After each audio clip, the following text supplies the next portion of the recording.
Hello everybody, it's Anthony here from Cutting Edge Guitar.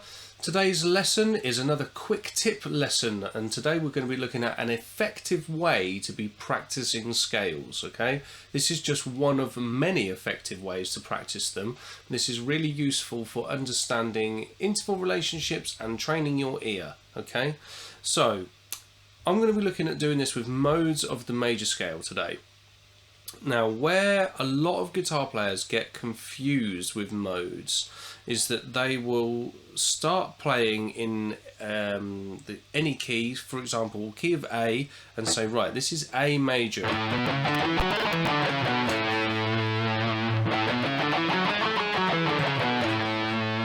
And then what they'll do is move on to B, the second note of the key, and they'll start playing the B Dorian mode.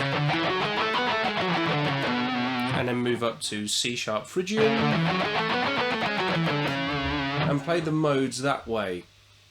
Now that's not wrong, they are the modes that are in the key of A major, but what that's not really teaching you is the actual sound of each individual mode, because you're using the same notes all the time, okay? When I say you're using the same notes, obviously all the notes of B Dorian are the same notes as A major, but what has changed is the tonal center. You've made B become the root note rather than A. That's how modes work, right?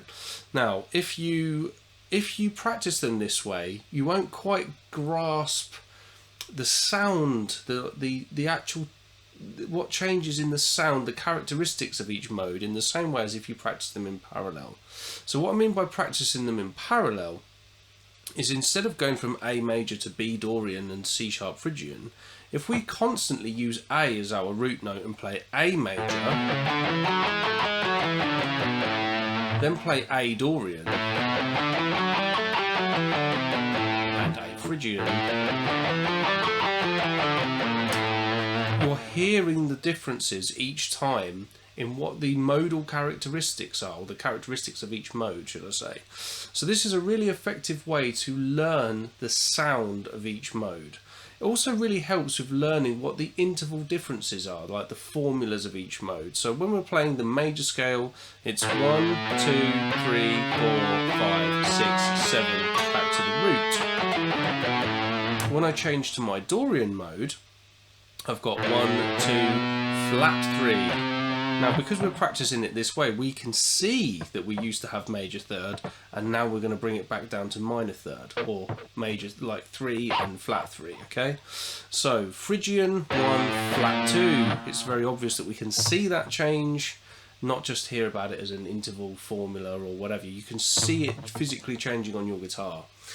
Now, when I practice this, or would teach my students to practice this, you need to do it over an actual backing of some description, okay?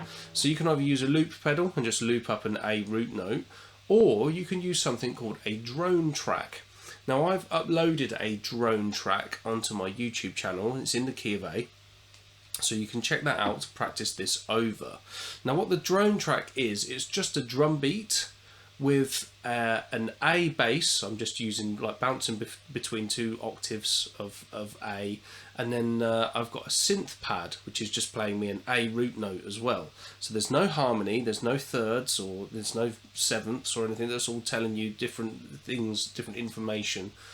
Chords generally tell you what scale you're supposed to play over them. A drone track just gives you a root note and you can play anything over it.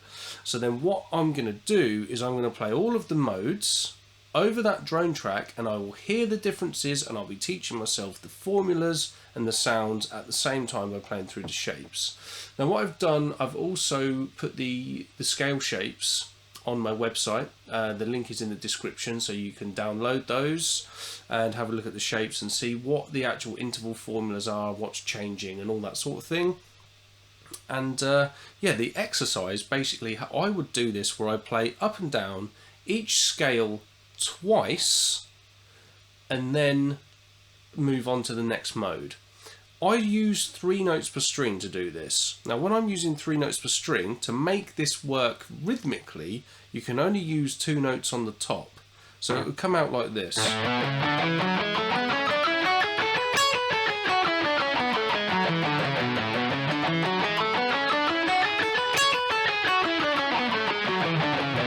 And now I would change to my Dorian mode.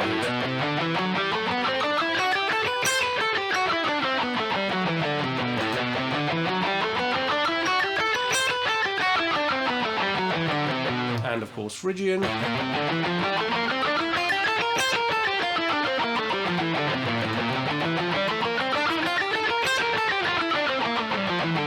LYDIAN.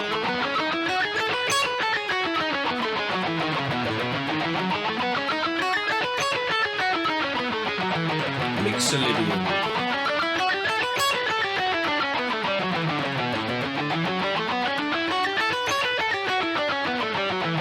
AEOLIAN.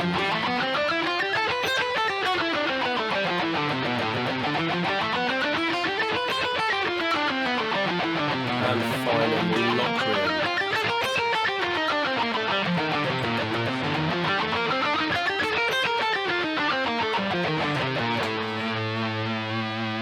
Okay, so what I'm now going to do is I'm going to demonstrate that over the drone track, just playing it twice up and down each scale form and then moving on. So remember that as you're doing this, you should be listening to what you're playing and make sure you're hearing those intervals change for each scale.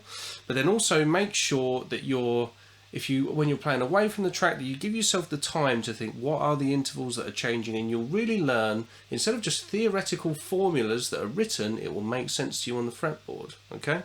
Now this can be practiced with caged forms. You can do it with diagonal forms if you want to do it that way. You can do whatever system it is that works for you, but this particular system works quite nicely for me.